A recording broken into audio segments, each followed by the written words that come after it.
Bien, estamos empezando un nuevo tema, chicos, que va a estar en el mismo módulo porque responde a lo que es la atención de niños y adolescentes. Es lo último que vamos a ver de niños y adolescentes, pero es uno de los temas, de repente, de las temáticas más importantes, ¿sí? Vamos a empezar poniéndonos en situación. El trabajo en salud, en trabajo como médicos de ustedes como médicos van a atender diferentes tipos de situaciones en diferentes instituciones y de diferente manera, ¿no? Pueden atender atender consultas en un consultorio eh, de forma privada, ¿no? Desde su especialidad, o pueden atender en diferentes instituciones de diferentes niveles, desde primer nivel, en hospitales generales, en hospitales de tercer nivel o de cierta especialidad, ¿no? Que tienen diferentes alcances. El tema es que en cualquiera de esas situaciones, ustedes no pueden garantizar que solamente van a ver lo que para lo que ustedes se formaron.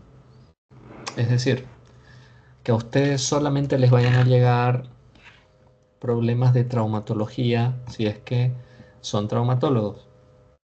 Desde luego, puede ser que lleguen, que usted le van a consultar por problemas de traumatología, es decir, brazo roto, ¿no?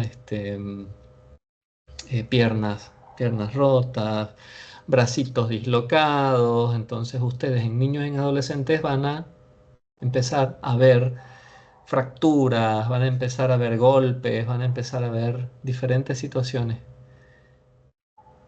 Pero va a haber algo que a veces les va a llamar la atención, que espero que les llame la atención y que les haga preguntar a ustedes: ¿y cómo pudo hacerse el golpe este niño?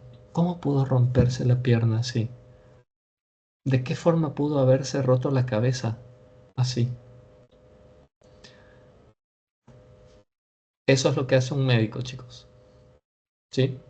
Y ahí ustedes están entrando en un terreno que ya no es solamente de la especialidad, sino de la salud en general.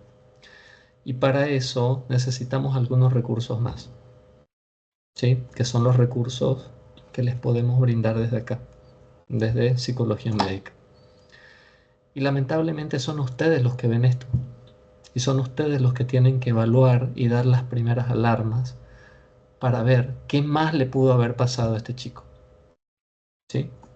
Vamos a comenzar, por ejemplo, con un caso. Bien. Por favor, este es un caso para que todos comentemos. Eh, Imagínense que un niño de 1 año y medio, de 1 año y 3 meses, es traído por sus padres a la emergencia. Pongámosle en el hospital japonés, a las 4:30 de la mañana, ¿sí? El niño ingresa con alteración de la conciencia, es decir, está confuso. El niño no está consciente. Bien. Los padres dicen haber visto que el niño empezó a tener convulsiones y que se desmayó en su cama y que trataron de reanimarlo haciéndole algunas maniobras. Cuando ustedes lo revisan al niño, obviamente apurados, ¿no? Porque mientras lo están ingresando, ustedes notan que el niño presenta marcas de presión en los brazos y alrededor del tórax. Es decir, brazos, tórax, ¿sí? Debajo de las axilas, ¿no? Y en los brazos. Tienen marcas de presión de manos. El niño no tiene antecedentes de episodios convulsivos, le preguntan a los padres. si alguna vez tuvo convulsiones, le dicen que no, le miden la temperatura, su temperatura es normal, por lo tanto no presentó, no está con fiebre, que puede explicar una convulsión, y los padres dicen que tampoco notaron que tuvo fiebre antes. Pero mientras hablan, ustedes sienten que el padre tiene un olor característico, ¿no? El padre ha ingerido alcohol. Y la madre, desde que ingresa al servicio, no deja de llorar. De rato, mientras ustedes están atendiendo al niño, ellos discuten, pero no dejan que se escuche qué es lo que hablan. ¿A usted, doctor, le parece raro toda la situación que está pasando y quiere hablar con la mamá a solas? La llama a la mamá a solas para que le cuente un poquito más. Pero en eso el padre se pone muy nervioso y agresivo y dice y pide estrictamente que se hablen delante de él. Es decir, que si habla la madre, habla él también, ¿sí? Que no se habla por separado. Preguntas. ¿Qué estudios pedimos y qué intervenciones pedimos para ver qué es lo que le está pasando a este chico? ¿Cuál es su diagnóstico? ¿Qué le pasó a este chico? ¿Qué le está pasando a este chico? ¿Cómo podemos explicar su alteración de la conciencia?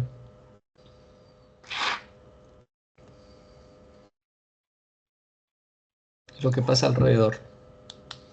¿Qué dicen ustedes? Vamos a charlar.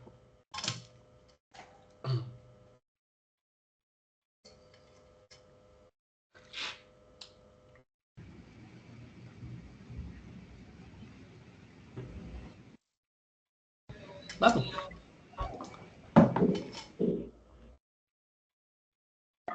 ¿Quién se anima? Eh, Eduardo, Sí. puede ser que la situación familiar se demuestre más de que hay alguna clase de maltrato. Puede ser maltrato a que el papá en su estado de alcoholismo pues haya hecho alguna maniobra brusca con el bebé y pues tal vez eso ocasionó que el bebé llegue a ese estado. Mm. Muy interesante su hipótesis, Sofía. Muy bien. ¿Quién más? ¿Qué pudo haber pasado? Yo, yo Sí, creo, pues la verdad que, o sea, por los rasgos y por todo lo que está pasando, lo más que podíamos hacer sería llamar al servicio social como para que ellos se puedan encargar, la verdad. Para que ellos puedan ya pues, conversar bien con los padres, pues, ¿no? muy bien, Diego. Perfecto, son las 4:30 de la mañana. Vas a tener que esperar un poquito. Sí, pero estoy completamente de acuerdo con usted.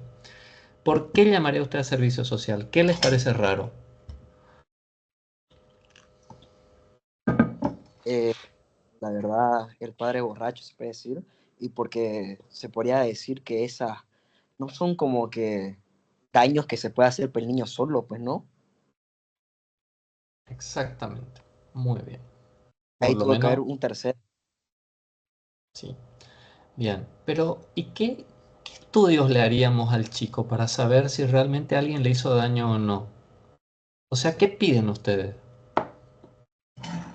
No sé si ya llevaron o no todavía, pero ¿qué tenemos que saber?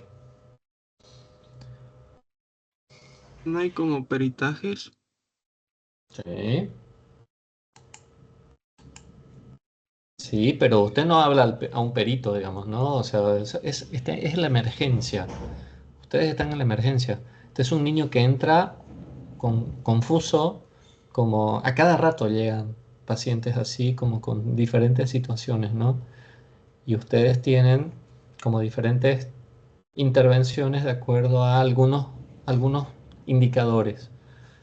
¿no? Ustedes, por ejemplo, si tienen un indicador, una alteración psicomotora o un paciente que está como desregulado en su comportamiento, tienen una forma de actuar. Si entra un paciente con algún indicador de cardíaco, alguna alteración cardíaca, ustedes también tienen otra forma de ingresarlo, ¿no? Y rápidamente inician con una serie de protocolos y de intervenciones, ¿no? Y de llamados y de consultas. En el caso de las personas que ingresan con alteraciones de la conciencia, ustedes tienen un cierto protocolo. Tienen que hacer rápidamente evaluaciones, pero veloces, es decir, súper rápido. Tienen que ver temperatura, presión, porque son muchas las variables.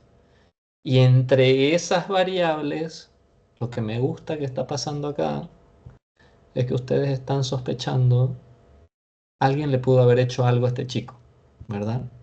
Y el padre está borracho. Llama la atención eso. Buenísimo, perfecto. Sin embargo, no hay que descartar que también le está pasando otras cosas o lo pudieron haber pasado otras cosas. Entonces este chico igual hay que ordenarle rápidamente ¿qué? Estudios, ¿no? Estudios de ¿qué le haríamos? Si tiene una alteración, un síndrome confusional, es decir, tiene alteración de la conciencia.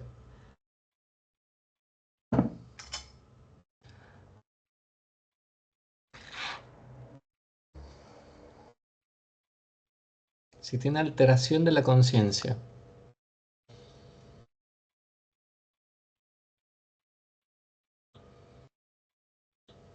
Tomografía para ver cómo muy, está el cerebro. muy, muy bien, una tomografía, exactamente.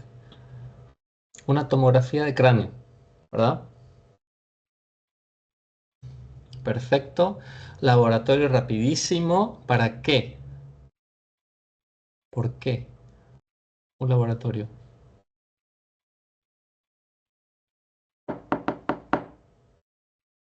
¿Qué pasa si se intoxicó? ¿Verdad? Que es una de las grandes probabilidades también de por qué niños o personas ingresan con alteraciones confusionales. De hecho, chicos, si fuera un adolescente o un jovencito, sería eh,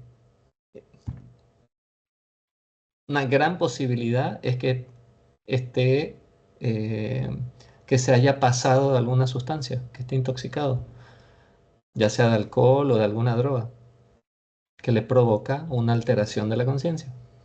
¿Se entiende?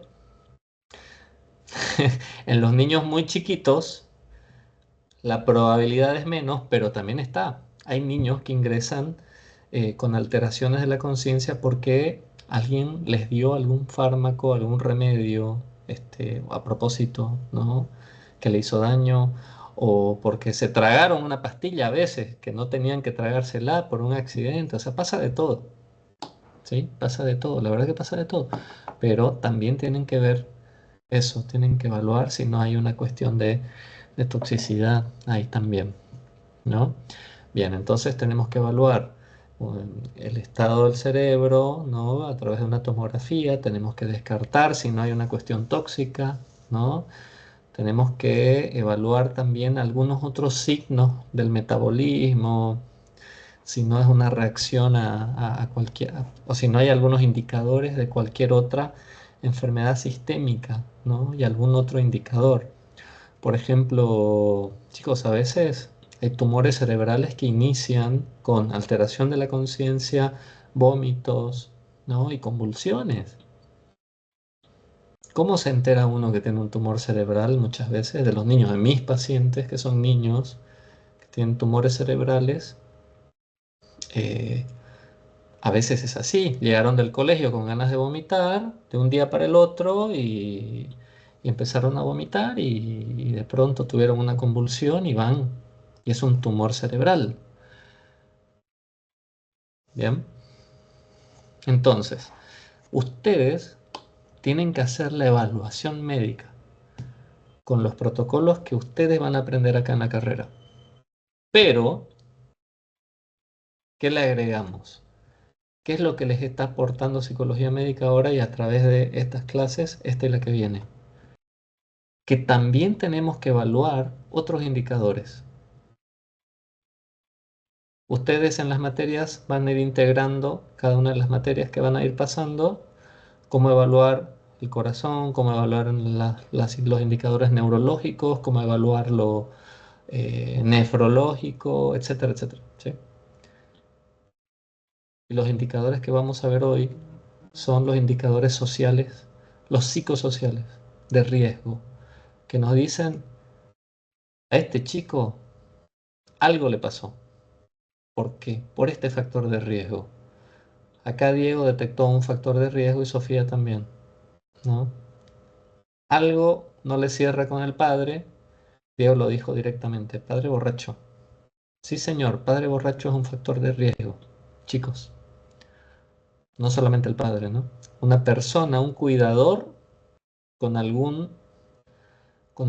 adicción o bajo el influjo o bajo la influencia de alguna sustancia al cuidado de un niño es un factor de riesgo. Aquí y en la China.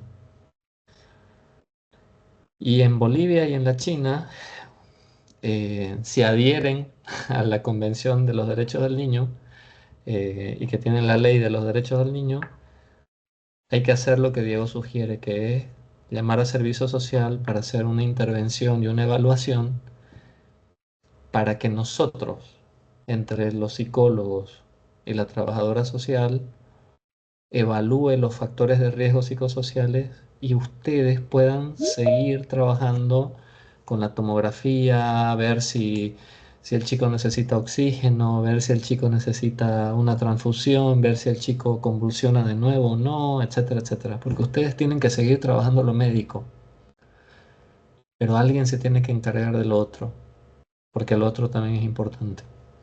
Y ese es el trabajo en equipo que tenemos. ¿Sí? Bien. ¿Qué es lo que le pasó a este chico? Esto. ¿Alguien conoce esto? ¿Alguna vez hablaron? ¿Alguna vez lo vieron?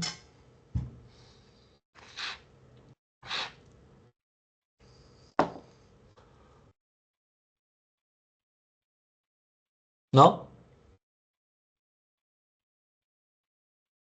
Ay, perdón. ¿Estoy compartiendo? Perdón. No estoy compartiendo. Ahí está.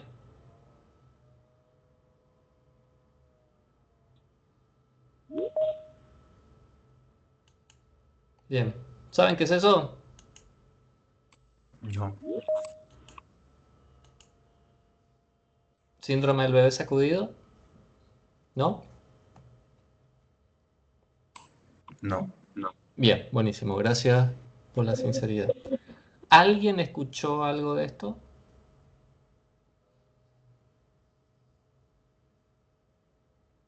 Buenísimo, perfecto. Sí. Les pido mil disculpas, chicos, que tengo que interrumpir a cada rato porque ingresan los compañeros.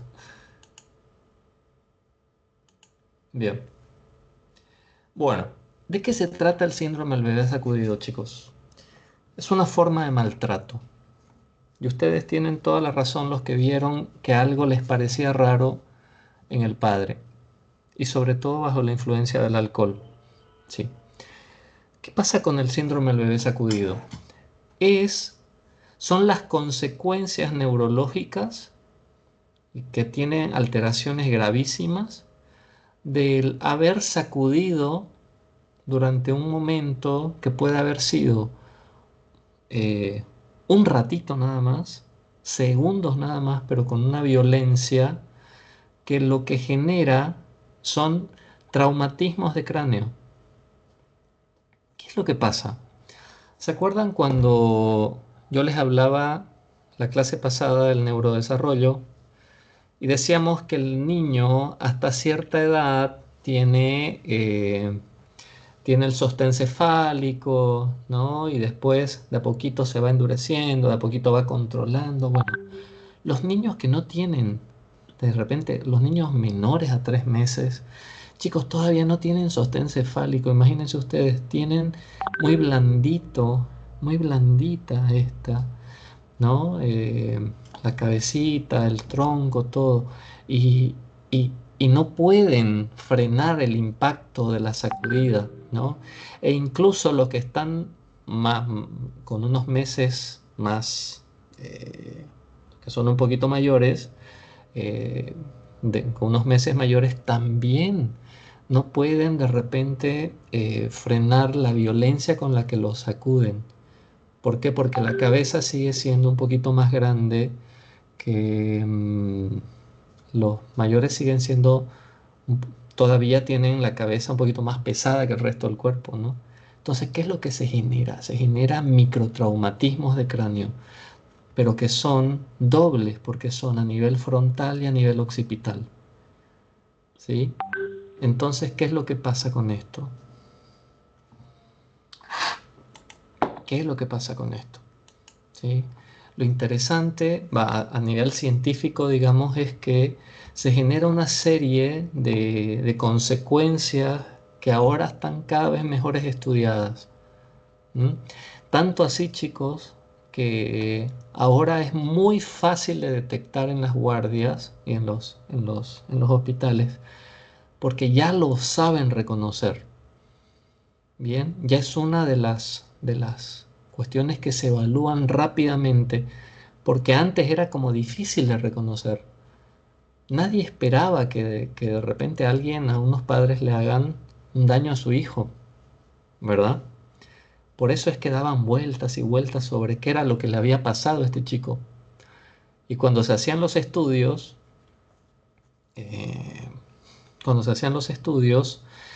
al ver el daño, ¿cómo pudo haberse hecho daño un niño en el frontal y en el occipital al mismo tiempo? Pero además que no tenga daño a la piel, porque digamos, si se rotó, si se cayó, se lastima la piel, ¿verdad? Tiene el moretón, tiene un tajo, tiene una herida. Pero ¿cómo puede haber una alteración cerebral sin un daño externo? Eso era lo que nos preguntábamos al principio, ¿sí? Hasta que se descubre el síndrome del Shaking Baby. Miren esto, chicos.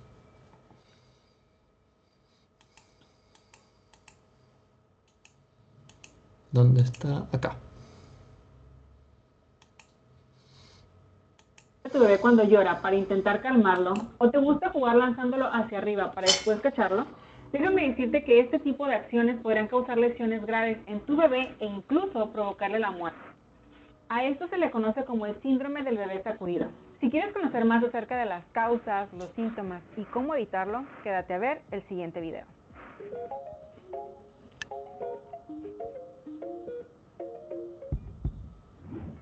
Hola, antes que nada espero que estén teniendo un muy bonito día y sean bienvenidos a otro miércoles médico. Para las personas que aún no me conocen, yo soy la doctora Pau Zúñiga. Si aún no están suscritos a mi canal, los invito a que se suscriban y que activen el botoncito de la campanita para que YouTube les avise cada que suba un nuevo video. Como indica el título, hoy vamos a hablar acerca del síndrome del bebé sacudido. El síndrome del bebé sacudido o zarandeado es un tipo de traumatismo cerebral grave que se produce cuando un bebé o un niño pequeño es sacudido de forma brusca o violenta y es considerado una forma de maltrato físico infantil. Suele presentarse principalmente en niños menores de 2 años, pero también puede presentarse en niños de 3, 4 o 5 años de edad. Las lesiones características del síndrome del bebé sacudido son hemorragias cerebrales, hemorragias retinianas, lesiones en la médula espinal y en el cuello, así como fracturas a nivel de sus costillas u otros huesos. Es posible que estas lesiones pasen desapercibidas al principio, pero es muy importante recalcar que las lesiones y daños que se pueden producir pueden ser graves, irreversibles o incluso causar la muerte del niño o del bebé. Por ello es muy importante tocar este tema y explicarles en qué situaciones se puede producir este síndrome para que puedan evitarlo y también mencionar los signos y síntomas que se pueden presentar en el bebé para que los detectes y acudas de inmediato a los servicios de urgencias, ya que de esta forma se podría salvar la vida de tu bebé. Y recuerda, lo más importante, evitarlo. Y para continuar explicando este tema, estoy acompañada de este bebecito que me va a ayudar y va a ser nuestro modelo. Y honestamente, aunque voy a hacer ciertas acciones, me siento mal, aunque es un muñequito, porque son cosas que no se deben de hacer con ningún niño. Pero bueno, ¿en qué situaciones se puede producir el síndrome del bebé sacudido? Generalmente esto sucede cuando un bebé o un niño pequeño tiene un llanto incontrolable.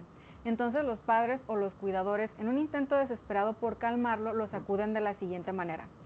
Toman al niño por el tórax y lo que hacen es sacudirlo de esta forma para intentar que se calme. Pero si se dan cuenta, hacer esto genera un movimiento bastante brusco en la cabecita del bebé. Recordemos que la cabecita de los bebés es grande y pesada en comparación al resto de su cuerpo. Además, los músculos de su cuello tienen un tono muscular insuficiente y son débiles como para soportar el peso y las oscilaciones bruscas de los movimientos de su cabecita. Estas sacudidas bruscas y violentas hacen que el cerebro del bebé se golpee contra el cráneo. Y como los músculos del cuello son débiles, no ofrecen una resistencia contra estos movimientos bruscos, de tal manera que los vasos sanguíneos del cerebro del bebé se pueden romper y se producen hemorragias, se pueden formar coágulos, los cuales presionan el cerebro y producen inflamación, además de que también se puede afectar la médula espinal, causando otras lesiones. Se estima que 1 de cada 4 niños que es sacudido pierde la vida a causa de estas lesiones. Y de los bebés que sobreviven, aproximadamente el 80% sufre de lesiones que son permanentes, irreversibles y discapacitantes. Los daños que se pueden producir en el síndrome del bebé sacudido son los... Bien. Ahorita seguimos. ¿Se dan cuenta? Es terrible. Chicos, es terrible. Y no solamente que no te explican esto, o sea, no nos lo explican, no sé, es muy poco que se hable acerca de este tema, sino que, como bien explica la doctora, la mayoría de los casos que se ven del shaking baby o del bebé sacudido se da no porque hay padres o madres que quieren dañar a su hijo, no es que lo quieren lastimar, es producto de la desesperación, es producto de un descontrol que tiene el adulto, ¿no? Y realmente no es que lo quiere dañar, pero sale de control y lo sacude para que deje de llorar o para que se calme, ¿verdad? Generalmente es eso. Generalmente ese es el problema.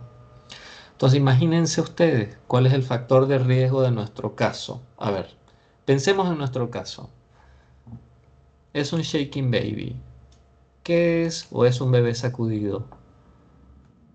¿Cuál es el factor que de repente pudo haber sido de mayor riesgo para que se dé esta situación en nuestro caso?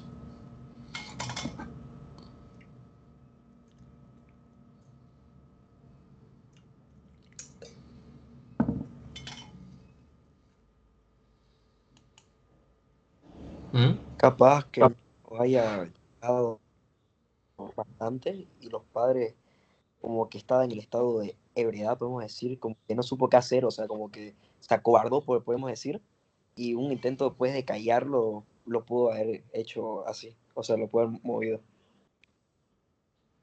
Tal cual. Tal cual.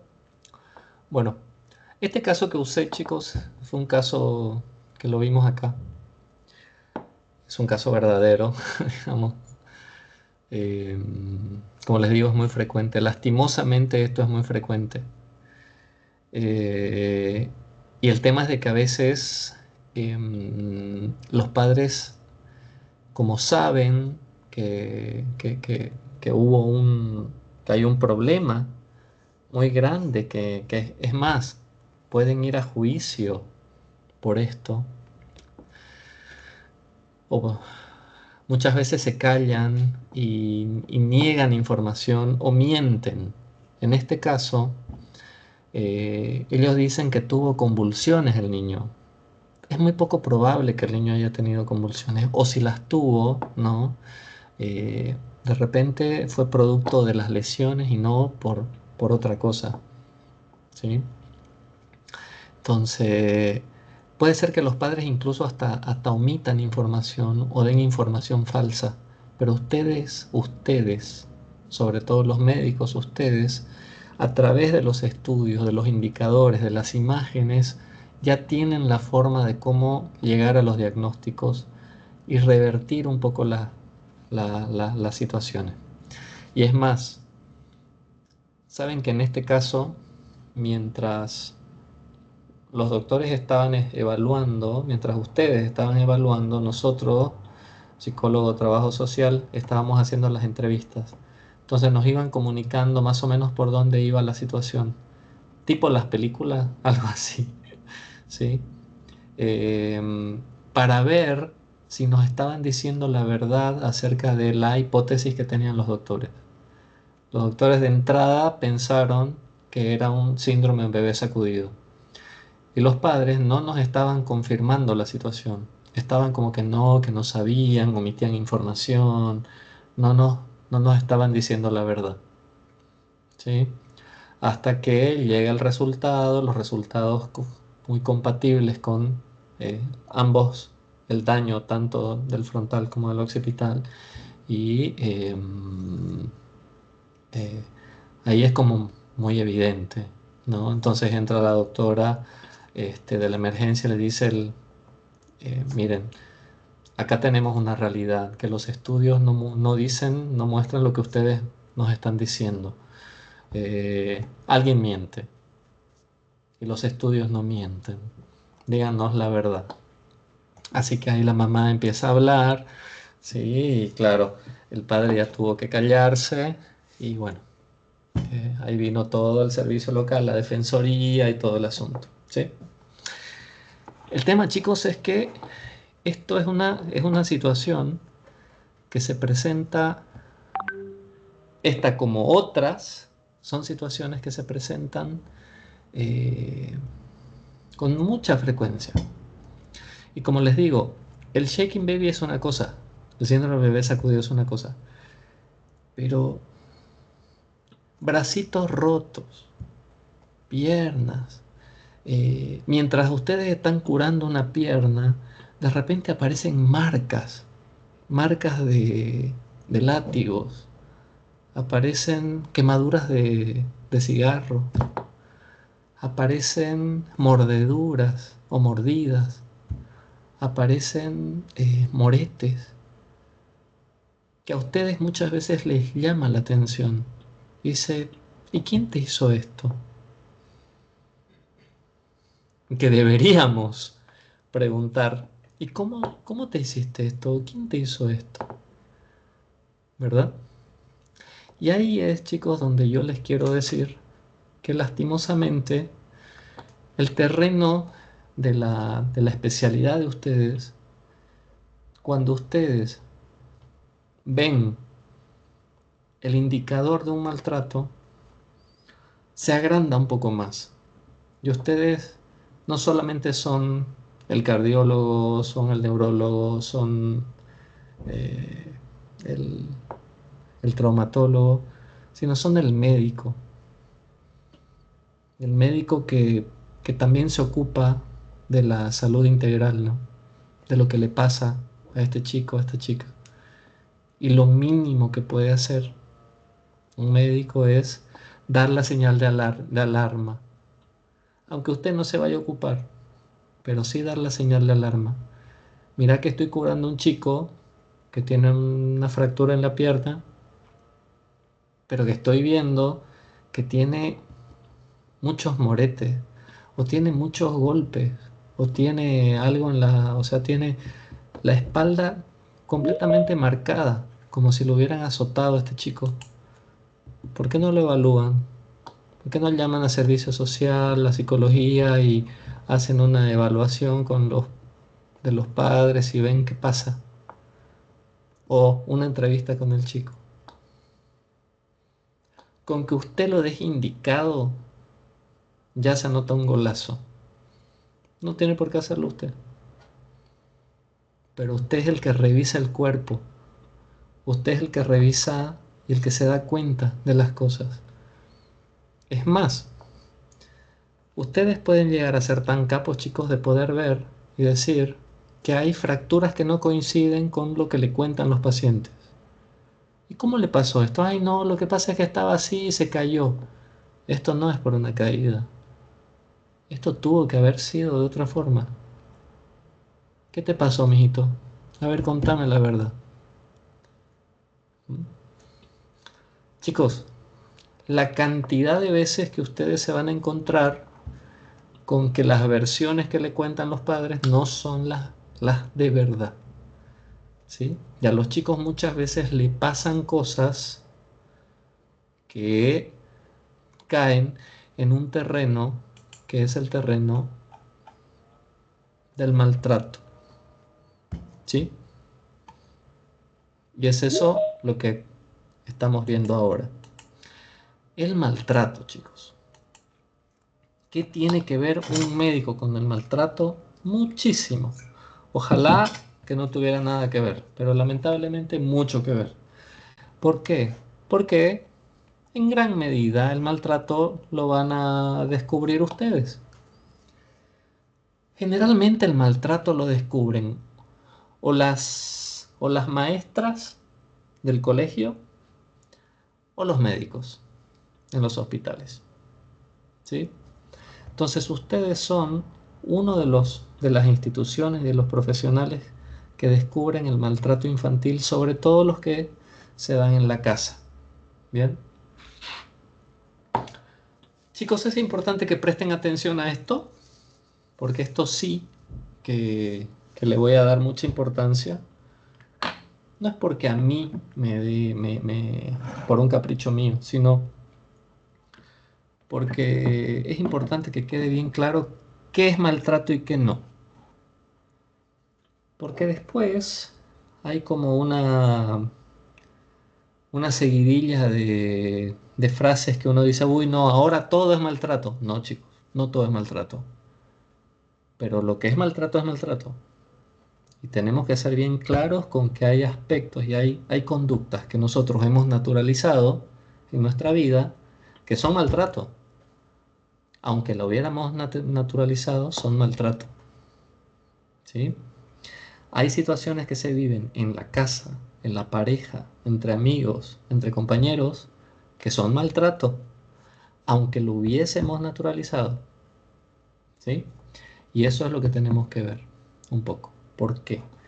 Porque nosotros lo estamos viendo no como personas civiles, sino como profesionales. Y como profesionales tenemos que ver y hacer las asociaciones de cómo esto impacta en la salud física, en la salud mental, en la salud social. ¿Listo? Bien. ¿Qué es el maltrato, chicos? Esta es una definición que ustedes la tienen que entender. Miren, se los voy a explicar así. El maltrato infantil, estamos hablando del maltrato infantil, infanto-juvenil, ¿no? Hasta los 18 años.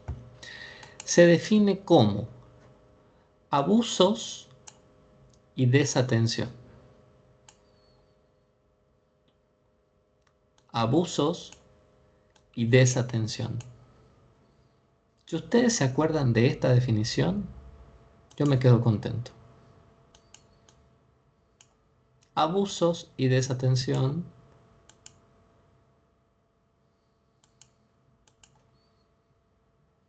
de que son objeto los menores de 18 años.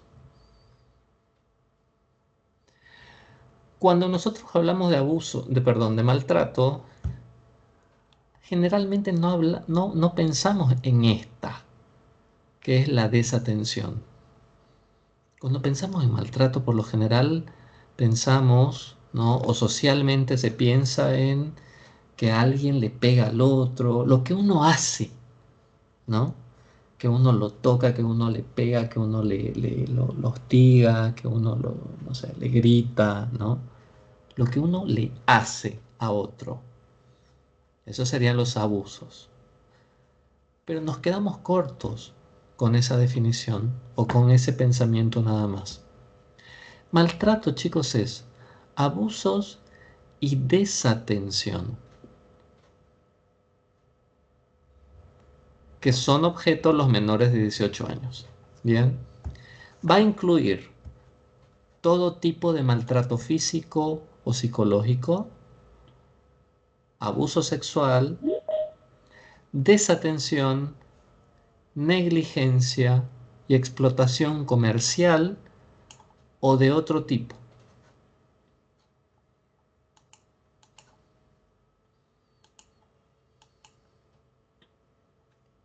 Vamos de vuelta. El maltrato va a incluir todo tipo de maltrato físico, todo tipo de maltrato físico. Le pegó, lo azotó, lo quemó, lo ató, lo quemó con agua, lo quemó con fuego, le dio con palo, le dio con chicote, le dio con... ¿sí? Todo tipo de maltrato físico. Todo tipo de maltrato psicológico. Le dijo feo, le dijo gordo, le dijo esto, le dijo lo otro, ¿sí? Maltrato psicológico. Lo hizo sentir mal, lo expuso, lo denigró, ¿bien? Abuso sexual, ¿bien? Desatención y negligencia. Esto quiero explicarlo, porque no es lo mismo. Y sobre todo ustedes, los médicos, van a necesitar que nosotros trabajemos con sus pacientes mucho esto, de la desatención y la negligencia. Sobre todo los que van a ser pediatras o los que van a trabajar con adultos mayores, chicos. Todos los que van a trabajar, sobre todo con niños con discapacidad y con adultos mayores, tenemos que manejar muy bien estos dos términos y diferenciarlos muy bien. ¿Qué es la desatención y qué es la negligencia? La desatención es este comportamiento o sea, implica que a vos te importa la persona, pero por algún factor, por alguna situación, no podés ocuparte de sus necesidades. ¿Sí? Entonces, por ejemplo, es una madre que tiene que salir a trabajar muy temprano, una madre sola, divorciada o separada, que tiene cuatro chiquitos y trabaja de empleada doméstica y tiene que salir muy temprano y llega muy tarde. Entonces, hay uno al que no le puede seguir porque es más revoltoso y de repente se le escapan algunas cosas a esta madre y este chico empezó a robar, digamos. ¿Sí? Entonces, cuando al chico lo agarran, dicen, ¿y dónde está su madre?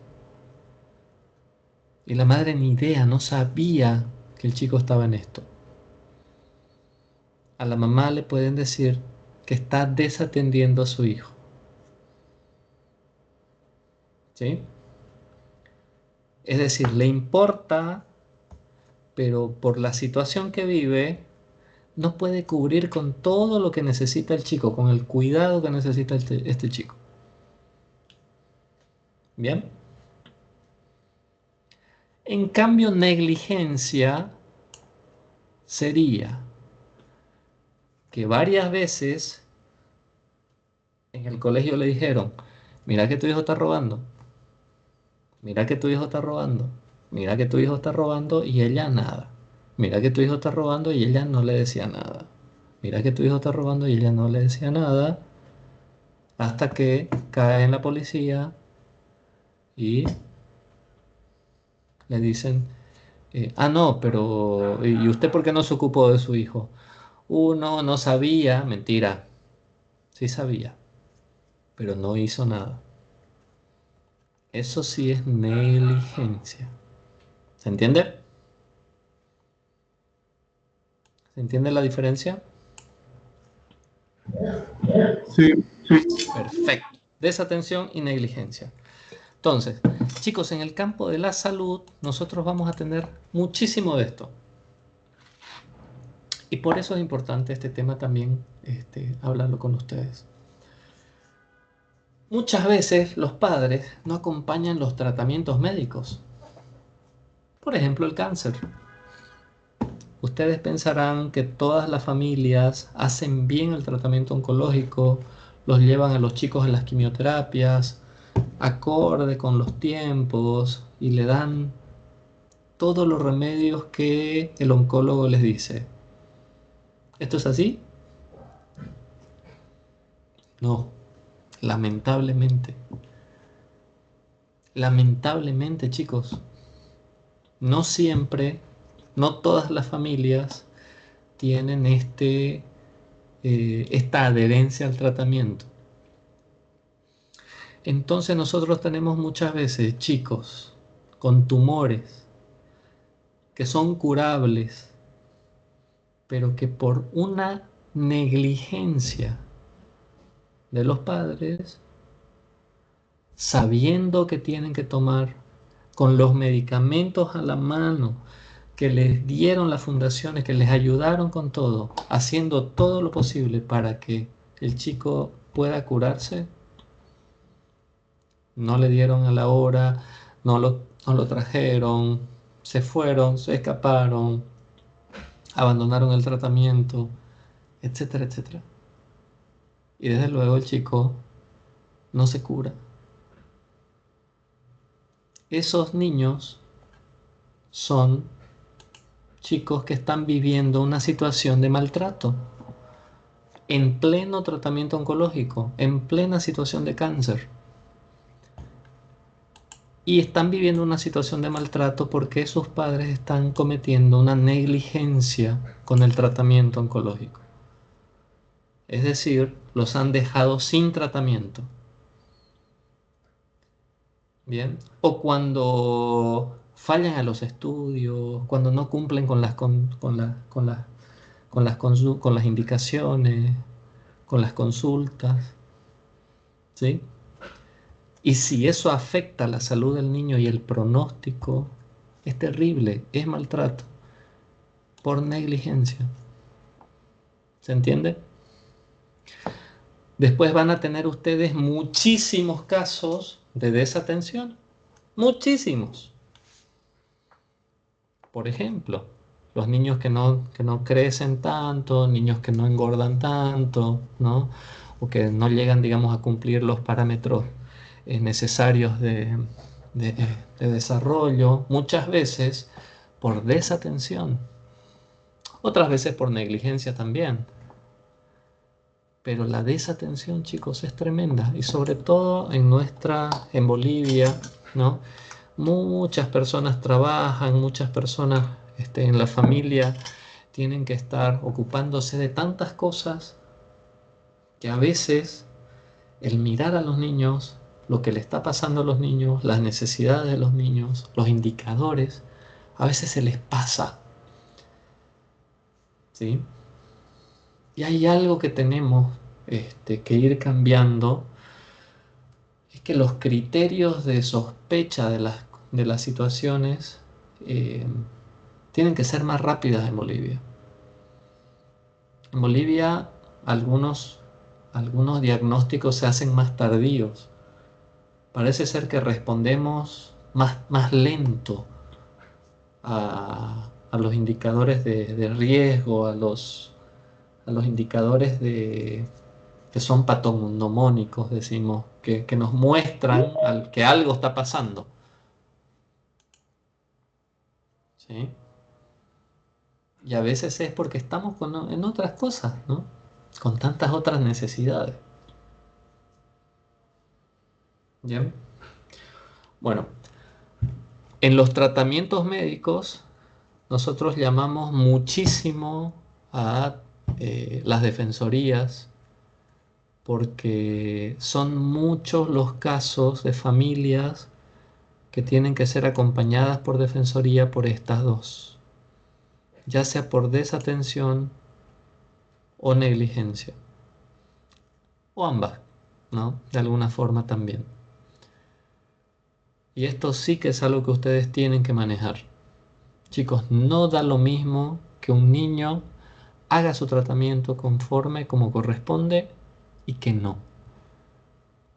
Si un niño que se puede curar no hace tratamiento porque la madre no lo trae, esto es maltrato. Es como si la mamá, ¿sí?, le estuviera poniendo palos en la rueda para que se cure este niño. ¿Entiende? Y ustedes eso tienen que denunciarlo rápidamente. Porque si no, ¿qué pasa? Ustedes son cómplices. Ustedes son cómplices de esto. ¿Sí? Así que esto sí es súper importante que ustedes lo sepan. Bueno, chicos, en el oncológico nosotros trabajamos muchísimo esto, lo que es la adherencia al tratamiento. Y el problema en las enfermedades con niños y con adolescentes es que muchas veces las familias tienen mucho miedo a los tratamientos médicos. Y sobre todo cuando los tratamientos son invasivos, mutilantes, ¿m? Como por ejemplo las amputaciones. Ese es uno de mis principales trabajos. Si es que alguno de ustedes se preguntaba, ¿y Eduardo qué hace? Chárlale, lo psicologea, como dice mi hermano. ¿Qué haces vos con tus pacientes? Lo psicologeás, dice. Bueno, a ustedes sí les puedo explicar porque ustedes están en la rama. Chicos, cuando hay un tumor en una pierna, en una extremidad, digamos, ¿sí?, parte del tratamiento es sacar el tumor. Muchas veces se puede conservar las extremidades, se puede conservar la pierna o el brazo o la mano, ¿verdad? O la parte de donde se va a hacer la operación. Pero otras veces el tumor está tan inserto en los huesos o en el cuerpo que las operaciones tienen que ser más profundas y mutilantes. Entonces, muchas veces los niños o los adolescentes, los jovencitos, tienen que perder los miembros, ¿sí? Y hay que explicarles que esto va a pasar. Y tenemos que trabajar sobre eso, tenemos que charlar y comprenderlo y sobre todo armar un proyecto de vida después de eso. ¿Cómo vivo yo después sin una pierna? ¿Cómo voy a enfrentar mi vida, el colegio, una pareja, y mi salud después sin una pierna o sin un brazo, sin un ojo, muchas veces? ¿Por qué? Porque tengo cáncer, pero con esta intervención me puedo curar, ¿sí? Cuando pasan este tipo de situaciones, a veces las familias se asustan tanto o les genera tanto impacto también que pueden llegar a abandonar el tratamiento y salir corriendo porque quieren evitar las cirugías, quieren evitar que el chico pase por esta situación. El problema es que no hay otra opción. Muchas veces es o la cirugía o la muerte. Y eso ustedes lo van a saber y lo van a conocer muy de cerca. Hay situaciones en la salud donde no tenés para elegir. O ingresa o no ingresa. ¿Sí? Y si no ingresa, no hay mucho por hacer, más que cuidar, acompañar y de repente esperar, apuntar a la calidad de vida y esperar la muerte. Muchas veces es así. Entonces, nuestro trabajo en equipo es precisamente tratar de enfrentar todos los desafíos emocionales, psicológicos y emocionales que le pasa tanto a los pacientes como a la familia para que puedan aceptar las intervenciones. que no son fáciles. Entonces muchas veces la gente corre, huye después de saber qué es lo que viene. Hay mucha gente que le tiene miedo a la quimioterapia, hay mucha gente que le tiene miedo a la diálisis, chicos, a la diálisis. Ya saquemos el cáncer, vamos con las enfermedades crónicas, las enfermedades renales que requieren diálisis. Muchos no quieren la diálisis o les parece mucho tiempo de diálisis. ¿Por qué? Porque al dializar un niño o un adolescente tiene que ser llevado 3 veces por semana con tiempo indeterminado, ¿eh?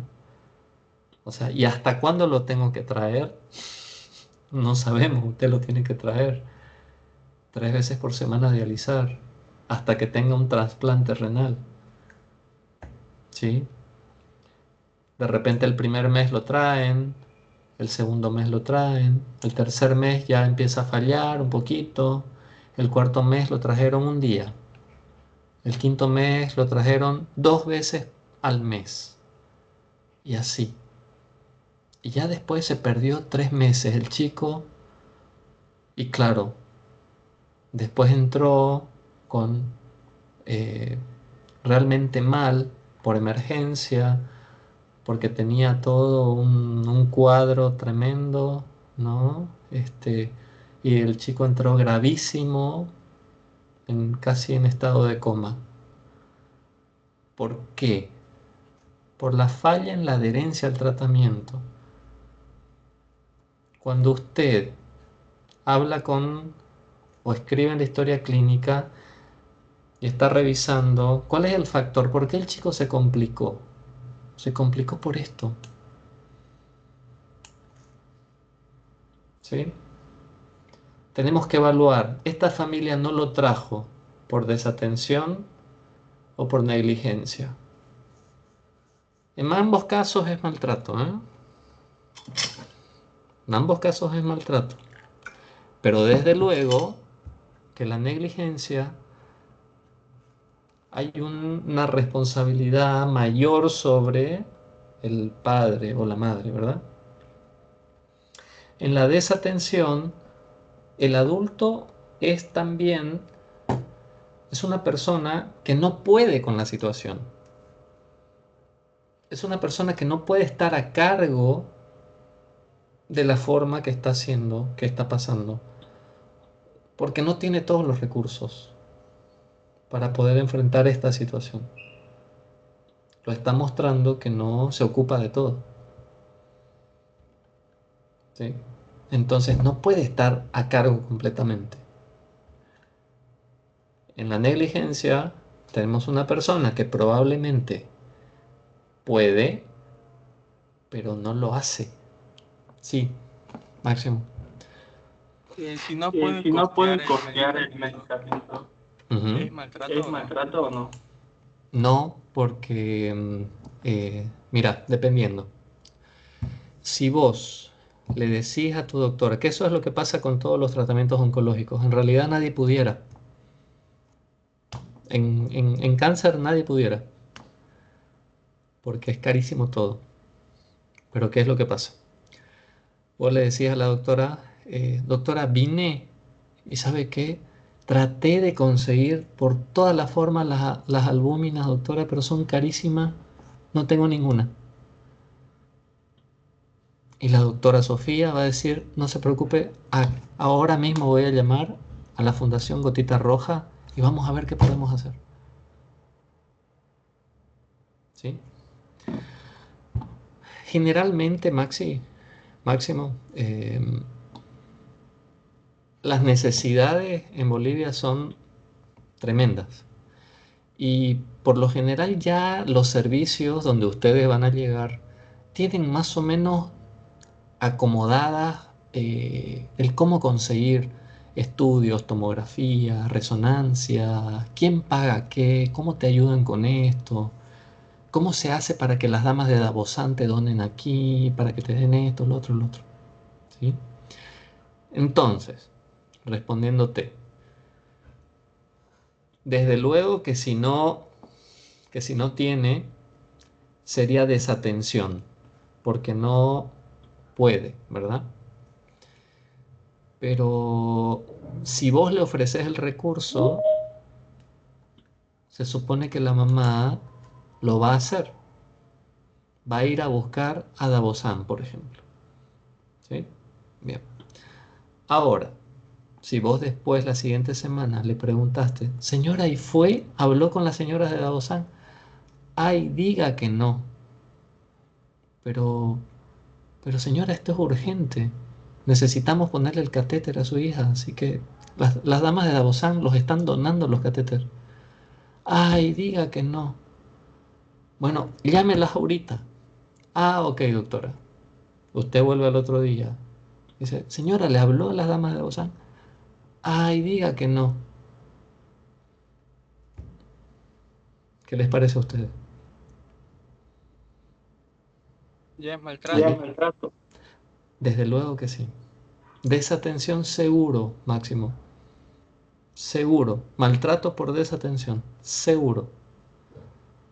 ¿Sí? Y si seguimos hilando fondo, capaz que hasta descubrimos una negligencia. Bueno.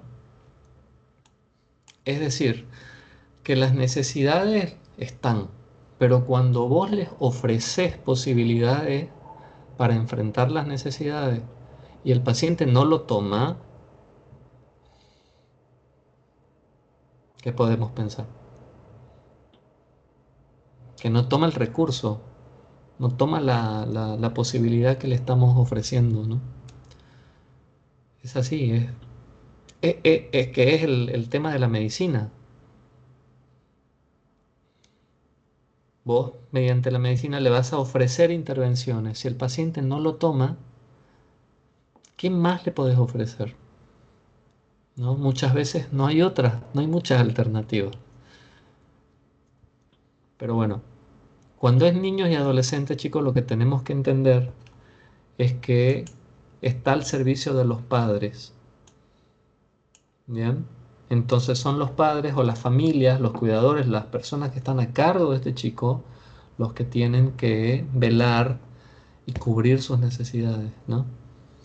Bien, entonces avancemos un poquito. Ya les expliqué suficiente sobre desatención y negligencia.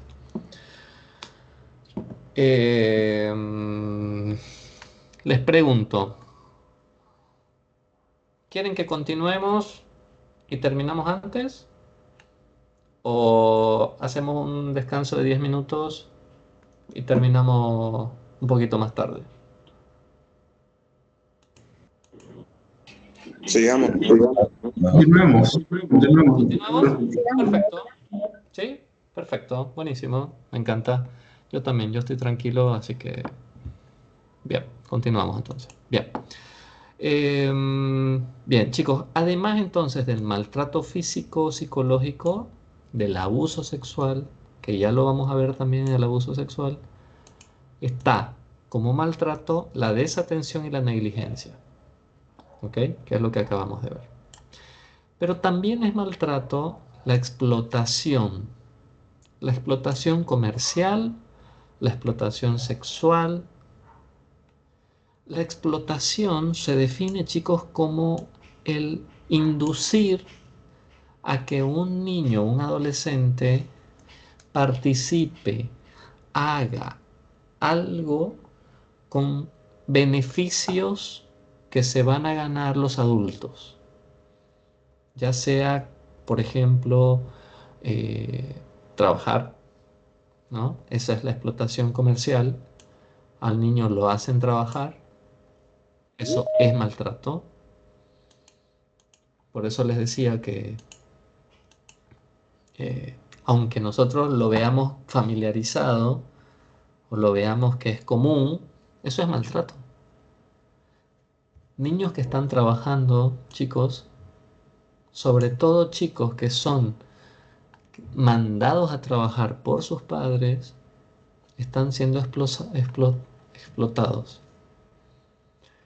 Y cuando la explotación es sexual o de un trabajo más sexual, tiene más pena todavía. Y uno puede llegar a pensar, ¿cómo puede ser? Es mentira, ¿cómo una madre o una familia va a mandar a prostituirse a una jovencita, a una adolescente? Desde luego que sí, chicos, hay muchos casos, lamentablemente. ¿Sí? Lamentablemente hay muchos casos que sí. Entonces la explotación comercial o de cualquier tipo va a ser considerado como maltrato. Y aquí viene la parte fundamental. Entonces, ¿qué es maltrato? Miren esto. Es todo aquello que cause o pueda causar un daño a la salud, al desarrollo, a la dignidad del niño o poner en peligro su supervivencia. Y acá lo pone en un contexto de la relación de responsabilidad, confianza o poder. Porque también muchas veces esto que se da acá se va a dar en el contexto familiar, en un contexto de una relación con los padres. Pero con que ustedes puedan quedarse con esto, que el maltrato se define como los abusos y la desatención. Es decir, todo aquello que cause o pueda causar un daño a la salud, al desarrollo o a la dignidad, que pueda poner en peligro su supervivencia. Todo eso es maltrato, chicos. ¿Y saben qué? Esto, si ustedes realmente lo incorporan en su cabecita, no se van a perder, no se van a desorientar y realmente esto los va a acompañar el resto de su vida profesional. No nos vamos a confundir. ¿Por qué? Porque cuando uno evalúa maltrato, no solamente evalúa lo que le está pasando al niño, sino también lo que le puede pasar. ¿Sí? Es decir, el factor de riesgo. Y acá es súper importante poder entender que nosotros, como agentes de salud, tenemos que evaluar los factores que le causan y los factores que están presentes y que de repente por el momento no le están causando algo al niño, pero que son factores de riesgo, que son susceptibles de causarle un daño a la salud. Por ejemplo, tener un padre borracho, personas con antecedentes policiales en la familia, cualquier persona con una adicción grave, salud mental grave en la familia, ¿no? Abusos en la familia, violencia doméstica en la familia, todos esos son indicadores o factores de riesgo que es probable que puedan causarle un daño a la salud al niño. ¿Bien? Pero a la salud, al desarrollo y a la dignidad. Porque acá no solamente tenemos que pensar que maltrato es solo aquello que nos lastima, que nos daña, sino también lo que daña nuestra dignidad. Porque las personas no solamente somos un cuerpo, también somos un ente emocional y también somos una persona que en principio nacemos todos con algo que es irrebatible, que es la dignidad. Entonces el maltrato también es dañar la dignidad de las personas, de los niños y de los adolescentes. ¿Se puede dañar la dignidad? Sí, de hecho se lo hace todo el tiempo. Y eso también es maltrato. ¿Sí? Entonces, y esto de acá, que causen o puedan causar daño a la salud, al desarrollo o a la dignidad, pero voy a apuntar al desarrollo, es sumamente importante. ¿Qué es lo que nos pasa a nosotros en las consultas, chicos? Por ejemplo, cuando ustedes ven niños chiquitos y ven madres o familias que tienen factores de riesgo tipo madre con una adicción o con una depresión grave, con una depresión postparto o con un entorno familiar sumamente grave, sumamente difícil, que no contienen a esta señora o a esta madre adolescente, por ejemplo, ¿no? Y esta madre jovencita no sabe cómo tratarlo, no sabe cómo alimentarlo. O sea, es de cajón que este niño no va a tener el desarrollo adecuado. Pero no, o sea, tiramos los dados, hagamos apuestas, ¿sí? Hay factores de riesgo que ustedes pueden ver en el entorno familiar, chicos, que ustedes pueden hacer apuestas. Te apuesto $500 que este niño, o sea, va a tener una alteración por esto, por esto, por esto. Mira, mira esto, mira esto, mira esto, mira esto. Y es tal cual. Entonces, lo que les quiero también ubicar a ustedes es que también es maltrato que a un niño no se le ofrezcan las condiciones de desarrollo adecuado. ¿Se acuerdan la clase pasada que veíamos neurodesarrollo? Para el neurodesarrollo necesitamos que haya un entorno que te responda, una mamá que te hable, que te vaya mimando, que te cuide, que te cambie. Un niño que no esté hecho caquita durante mucho tiempo. Básico, tan básico como eso. ¿Por qué? Porque los niños se escaldan, se llagan, ¿no? Un niño maltratado, un bebé maltratado, chicos, ustedes lo van a empezar a ver por todos lados. Es un niño que tiene mal olor, está sucio, de repente más flaquito, de repente tiene señales de escaldaduras porque no los cambian. Está hecho caquita y de repente puede estar 6 horas hecho caca. ¿Sí? No lo bañan, no lo alimentan bien, no lo cuidan tanto. ¿Se entiende? Estos niños que no tienen tanto cuidado, seguramente van a tener una alteración también en su desarrollo. ¿Por qué? Porque no tienen esta persona que está ahí encima, jugando, balbuceándole, devolviéndole el ay mi chiquito, ay mi bibi, mamá, mamá, mamá. ¿Cómo creen ustedes que ese niño va a llegar al año a decir mamá, mamá, pa, pa, pa, si no hay alguien que le está devolviendo eso? ¿Sí? Entonces, el desarrollo también lo tenemos que cuidar. Y factores que puedan afectar el desarrollo también son maltrato. Entonces, nosotros tenemos que pensar en las situaciones que están causando o que puedan causar un daño al desarrollo de los chicos. Y les voy a decir el más común. A ver si a ustedes se les ocurre. En el desarrollo de los chicos,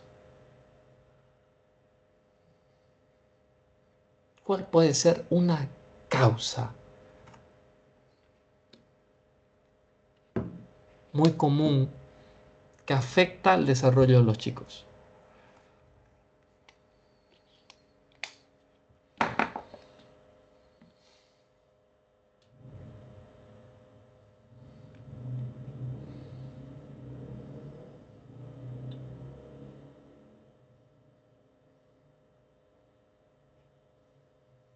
Puede ¿No ser ir al tal vez colegio? el de pronunciar malas palabras. Pronunciar mal las palabras, muy bien. ¿Quién más habló, perdón? Yo, no ir al Máximo. colegio. Te pondría un 10, así, de entrada. Sí, señor. Ese es el principal factor de, del riesgo del desarrollo. Y de hecho, chicos, nosotros no nos puede dar lo mismo si nuestros pacientes están yendo al colegio o no. Aquí y en cualquier país del mundo. ¿Sí? Los niños tienen que estar escolarizados. ¿Por qué? Porque es su derecho. ¿Por qué? Por el desarrollo, chicos. Porque un niño, ¿sí?, necesita desarrollar no solamente su cuerpo, no solamente crecer, sino el desarrollo de las aptitudes, las habilidades, aprender a leer, aprender a escribir, ¿sí? Y eso está garantizado con la escolaridad. Entonces, con la escolaridad, nosotros lo que tenemos es realmente el acceso al derecho del niño, ¿sí? Chicos, es gravísimo en algunos países cuando las familias no mandan al niño a la escuela. Gravísimo. Los padres tienen intervenciones por eso. Y es algo que acá en Argentina, por ejemplo, también pasa. Un padre que no manda al colegio a su hijo está intervenido por la Defensoría. ¿Y quiénes hacen esas intervenciones? Cualquier institución que recibe y se entera de esto. Muchas veces somos los hospitales, que por la atención de un niño, digamos, vemos y decimos, ¿y vos estás yendo al colegio? No, no va al colegio. ¿Y por qué no va al colegio? Ah, porque no le gusta. Ah, mira qué bonito, ¿no? A los 7 años o a los 8 años, ah, no, yo no hago esto porque no me gusta. A mí tampoco me gustaba el colegio de repente y nos mandaron igual. ¿Por qué? Porque un niño no está en condiciones de decir si le gusta o no le gusta el colegio. El niño tiene que estar en el colegio. ¿Sí? ¿Por qué? Porque estamos velando por su desarrollo y también su dignidad. Que se le respete el derecho. ¿Está bien? Así que, por favor, vamos a ir redondeando entonces. ¿Qué es maltrato? Maltrato se define como los abusos y la desatención. ¿Bien? Va a incluir el maltrato físico, el maltrato psicológico, el abuso sexual, la desatención, la negligencia y la explotación de cualquier tipo. ¿Sí? Siempre que nosotros vayamos a sacar un beneficio de un niño o de un adolescente, es maltrato. Si nosotros, por ejemplo, el caso de los artistas, muchos de los artistas tienen, que son chicos, ¿no? Tienen después una serie y una cantidad de problemas psicológicos que llegan a hacer demandas y todo eso a sus padres, porque ellos declaran de haber sido explotados. Son muchísimos los artistas que les pasó esto. Que siendo niños los sacaron de la escuela, que no terminaron el colegio porque eran artistas y sus padres los obligaban, porque así ganaban plata, ¿verdad? Eso es explotación comercial, chicos. ¿Bien? ¿Y cuál es el problema con esto? Que tiene muchas consecuencias psicológicas, emocionales después, como cualquier maltrato, ¿no? Bien. Maltrato entonces va a ser todo aquello que cause o pueda causar un daño a la salud, al desarrollo o a la dignidad de un chico y poner en peligro su supervivencia. Chicos, la exposición a la violencia de pareja también está dentro de las formas de maltrato infantil. Quiero que lo sepan. Esto lo dice la OMS. ¿Por qué? Porque la vida que se da en una casa donde hay violencia de pareja, es decir, violencia conyugal, realmente trae muchas consecuencias psicológicas a los chicos. Imagínense ustedes lo terrible que es que mientras vos estás en tu habitación, escuchás gritos, a tu madre, la están masacrando a palo. ¿Qué te pasa a vos?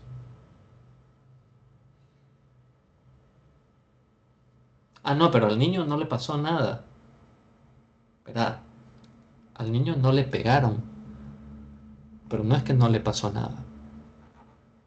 ¿Qué le pasa a un niño si está escuchando o mira después que su madre o su padre o alguien de la casa está deformado porque le pegaron? ¿Sí? Es maltrato. ¿Sí?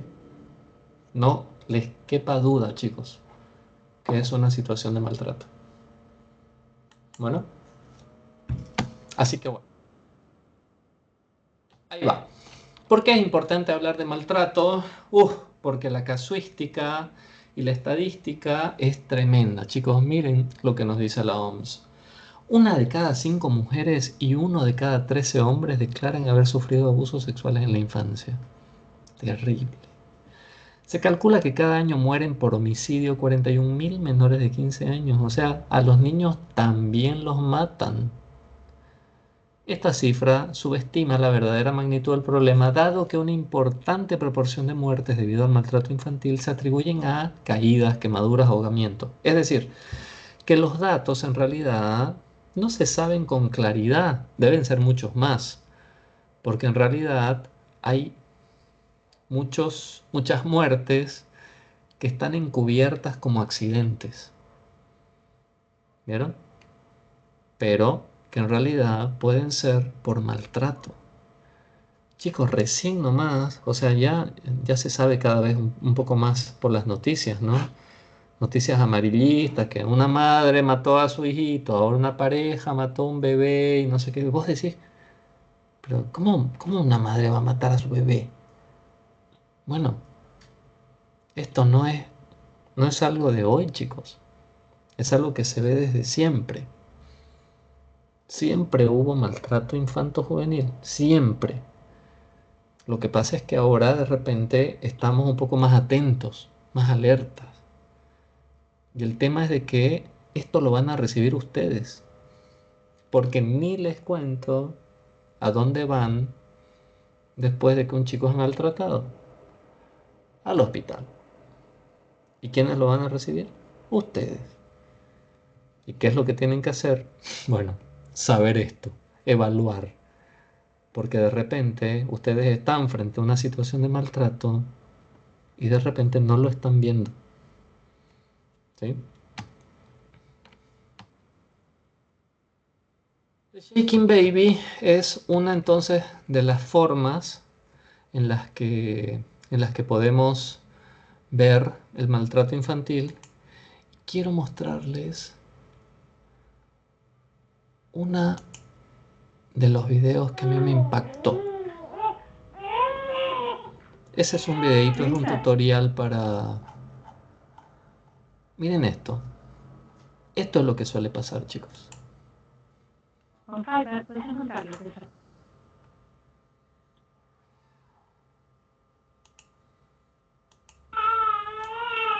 Esta es la realidad.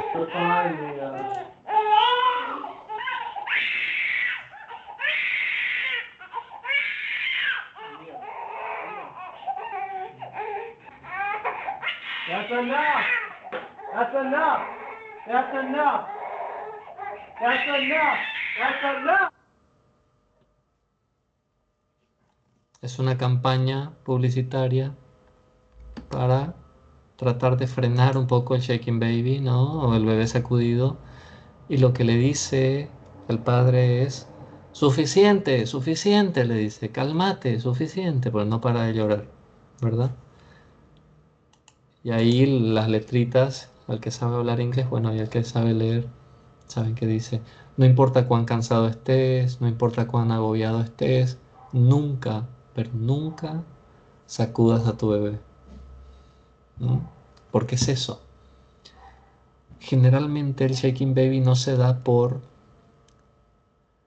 querer lastimarlo, sino por tratar de compensar, por tratar de controlar la situación. Lo mismo pasa con el abuso físico, chicos, con el maltrato físico. Muchas veces el maltrato físico está incluso hasta validado por la familia como una forma de educación, ¿no?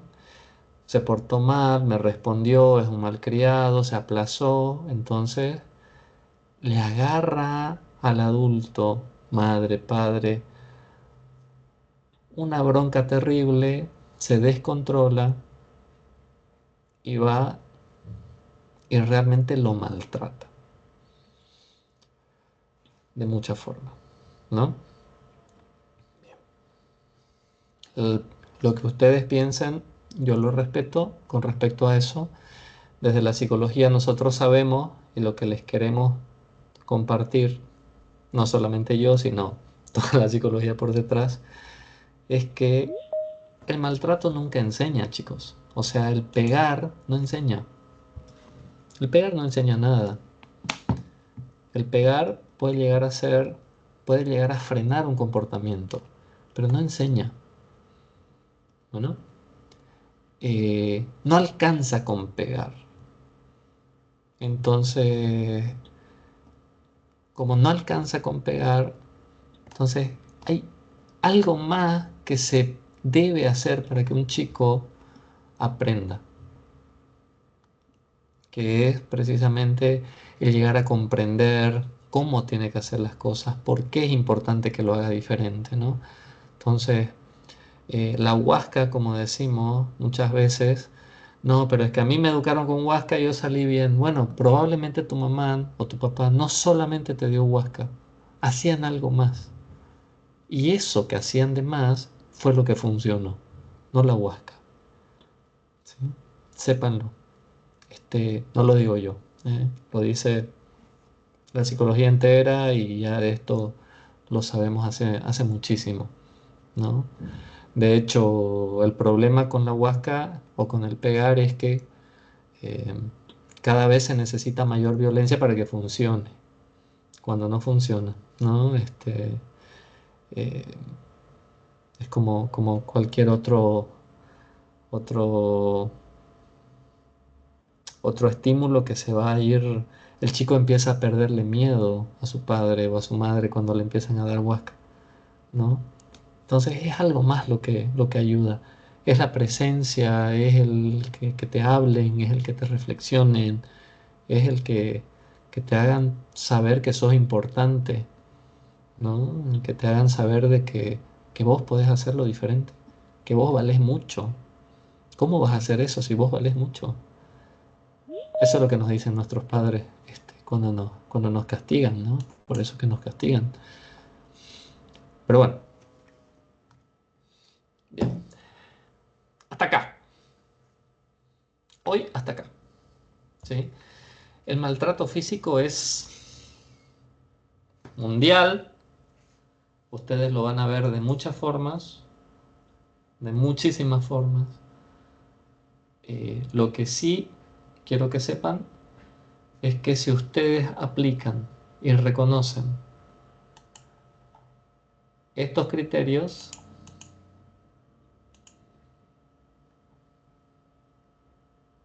que causen o puedan causar daño a la salud, ustedes se van a poder manejar perfectamente bien con todos los casos de maltrato que vayan a ver. Es decir, situación típica. Niño que llega con un traumatismo de cráneo. Tiene 2 años el niño. ¿Qué le pasó? Se cayó del segundo piso. ¿Pero cómo se cayó del segundo piso? Diga que estaba por las escaleras ahí y se cayó. ¿Qué hace un niño de 2 años en las escaleras? ¿Por qué estaba solito un niño de 2 años por las escaleras? Eso no se les puede pasar a ustedes. Tienen que escribirlo en la historia clínica y desde luego hablar a servicio social o a trabajo social. ¿Para qué? mínimamente hay que evaluar un poco los roles. ¿Qué hacía un chico solito de 2 años? ¿Sí? Así. Se le cayó la olla al niño y se quemó todo. Muchos los chicos quemados, niños quemados, chicos. O sea, la cantidad de casos donde hay desatención y negligencia. La cantidad de casos. Por ejemplo, padres que los dejan a sus hijos con una vela y se van. Y de repente los dejan a los niños dormidos en una habitación, muy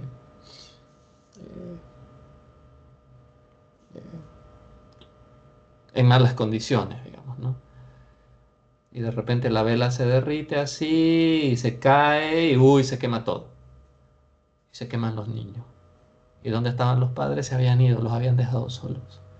Bueno, ese tipo de situaciones son todos los días. Todos los días. Entonces, chicos con traumatismos en todo, en todo el cuerpo, ¿sí? Chicos con quemaduras, chicos con intoxicaciones, tienen que evaluar muy bien cómo se dieron las cosas. ¿Hubo participación del adulto o hubo una desatención? ¿Y eso fue desatención o fue negligencia? Lo tienen que saber evaluar ustedes, porque no da lo mismo. Bueno, ustedes se van a anotar un golazo solamente por poner en la historia clínica. Se observa que este chico estaba solito en su habitación cuando la vela se quemó la madre no estaba. Evaluar por trabajo social la desatención. Listo. Usted cumple con lo que tiene que hacer. Está mirando un factor de riesgo. Está tratando de proteger a este chico. Con su mirada nada más. Usted con el diagnóstico que ha hecho, con evaluar la situación, lo único que tiene que hacer es anotarlo. Después la otra gente se va a ocupar. ¿Sí? Pero si usted da por sentado que esto pasa y que es normal, que pueda llegar a pasar,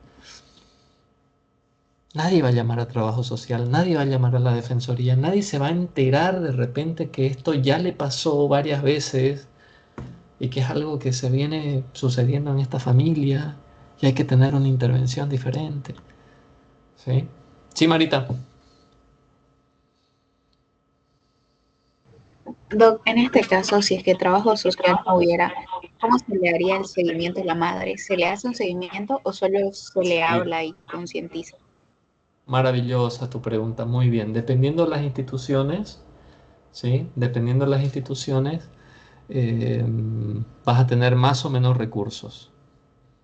Bueno, miren, por lo general, en la ciudad de Santa Cruz ustedes van a contar con equipos o con gente. Por lo general, es muy difícil que no haya. ¿Sí? Hospital de niños, hospital japonés, el hospital oncológico, el hospital de clínica, todo. La mayoría, ¿sí? Tiene su equipo el equipo psicosocial. Puede ser que no haya psicólogo o psicóloga, pero trabajadora social con seguridad que hay. ¿Sí? Pero digamos que justo les toca una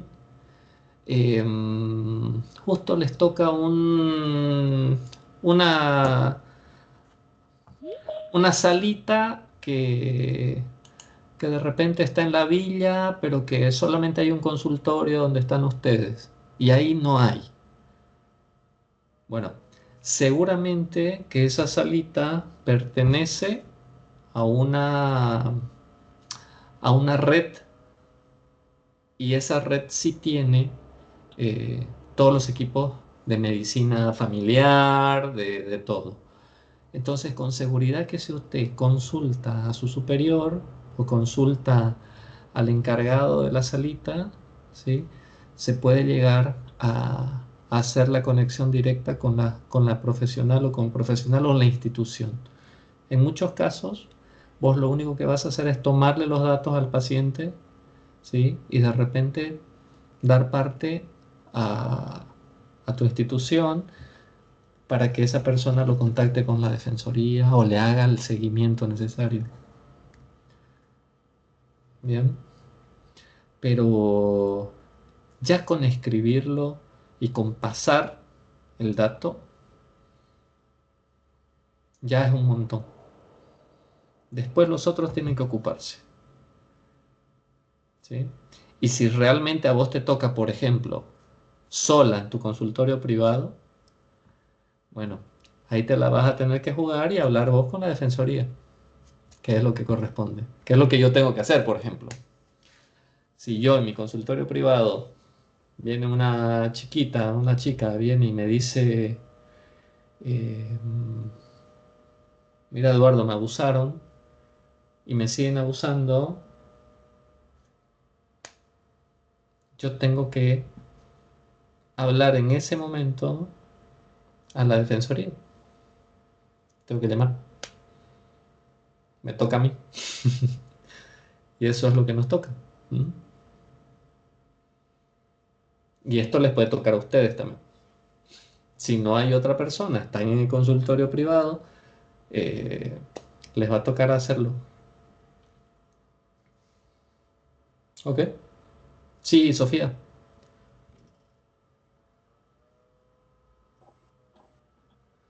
Eh, Eduardo, a mí me gustaría comentar un caso Sí, al respecto. por favor. Bueno, en el voluntariado social en el que estoy actualmente, que es trabajo social en el hospital oncológico, se llevó un caso, bueno, se está llevando un caso de un paciente infantil ambulatorio. Eh, Él tenía su mamá, que era la única que corría con los ajetreos. Y en una de esas que fue a querer comprar el medicamento, la atropellaron a la señora y falleció. Entonces, lastimosamente, el niño pues quedó solo porque su papá era alcohólico y no estaba bajo el cuidado de él, netamente. Pero se lo buscó al papá para ver si se podía hacer responsable y pues no. Entonces se lo denunció y hasta el día de hoy pues sigue ese caso con seguimiento de la Defensoría de la Niñez. Hasta el día de hoy que él está en el hogar Vida Esperanza. Ujú. Sí, va a sus tratamientos. Una niñera que es encargada ahí del mismo hogar, pues es encargada de llevarlo a su tratamiento, ¿no? Y obviamente trabajo social, las licenciadas se han encargado de que eso es de estar al tanto, se le hace el seguimiento al niño. Y han habido otros casos también donde pues han habido abandono de tratamiento y se les hace, aparte de firmar el contrato, pues la denuncia, porque eso no puede quedar impune. Como usted dice, pues llegamos a ser cómplices, pues, ¿no? Y está por conciencia, literalmente, se trataría de evitar que el paciente obviamente pase a ciertas situaciones peores. Pero se le ayuda, por ejemplo, también, como usted dice, el trabajo social está encargado de todo eso, cuando los padres incluso no pueden cargar con los gastos, hay apadrinamiento que se les da esa solución a los padres para que pues los niños sigan el tratamiento. Entonces se les apadrina a ciertas personas que ya tenemos datos a las cuales ellos están acostumbrados a ayudar a los pacientes, y se les asigna un padrino para que corra con los gastos, ya que el padre tal vez no puede. Pero sí, Eso me gustaría comentar que sí se ve aquí en Santa Cruz, ¿no? Que es lo que yo veo actualmente. Claro. No, por eso, chicos, todo esto que les cuento, no es ficción, ¿eh? Es, es lo de, es muy frecuente. Por eso les digo, miren, la verdad que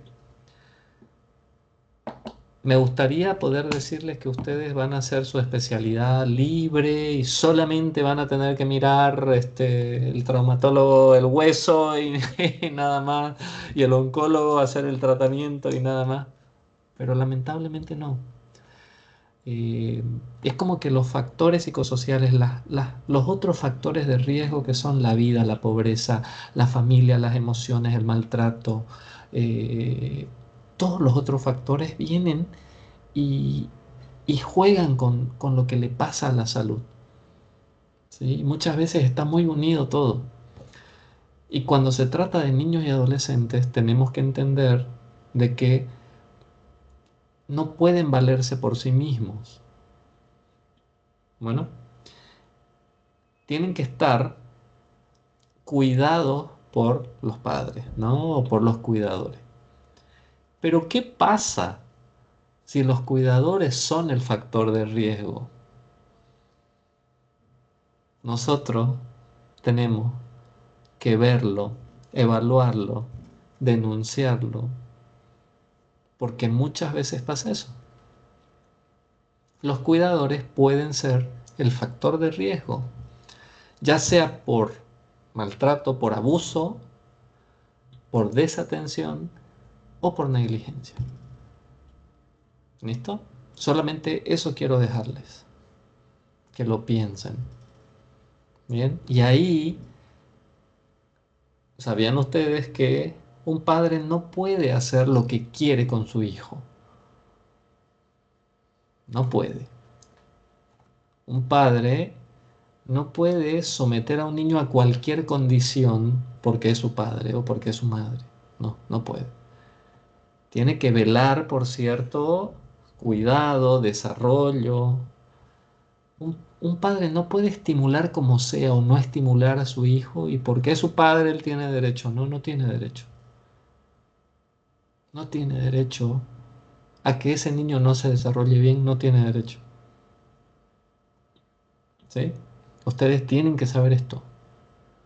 Por eso hay unas cuestiones, por eso vemos el desarrollo, por eso necesitamos entender que hay aspectos que nosotros los vamos a tener que evaluar y si vemos abuso, maltrato, negligencia, desatención, algo donde el niño esté en riesgo, su salud, vuelvo a decirles esto, su salud, su desarrollo, su dignidad, tenemos que prender la alarma. No nos tenemos que ocupar nosotros. Ustedes no se tienen que ocupar. Ustedes solamente lo escriben y llaman a la gente para que se ocupe. ¿Sí? Pero el tema es que ustedes son generalmente los que lo van a detectar. Solo ustedes saben si este chico está creciendo bien o no.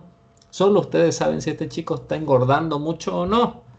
Solo ustedes saben si este chico se rompió porque se cayó y la fractura coincide con esto o con lo otro. Si los moretones son por una leucemia o son por maltrato, ustedes lo saben, nosotros no lo sabemos. ¿Sí? Ustedes son los que ven el cuerpo, ustedes son los que detectan el maltrato. Bueno, así que tienen que estar ojo al charque, como decimos, ¿sí? Y saber que estas cosas pasan muy frecuentemente y nada, que es parte de la medicina. ¿Ok? Listo. ¿Hay alguna pregunta más?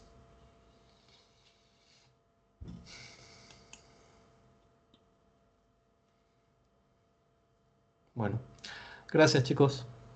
Es una clase bonita, ¿no? A ver, difícil porque son temas difíciles. No se pierdan la que viene, por favor, porque es igual de bonita, así como esto. Vamos a seguir evaluando otro aspecto de maltrato muy interesante, pero no se la pierdan. Voy a detener la grabación. Esto ya está grabado.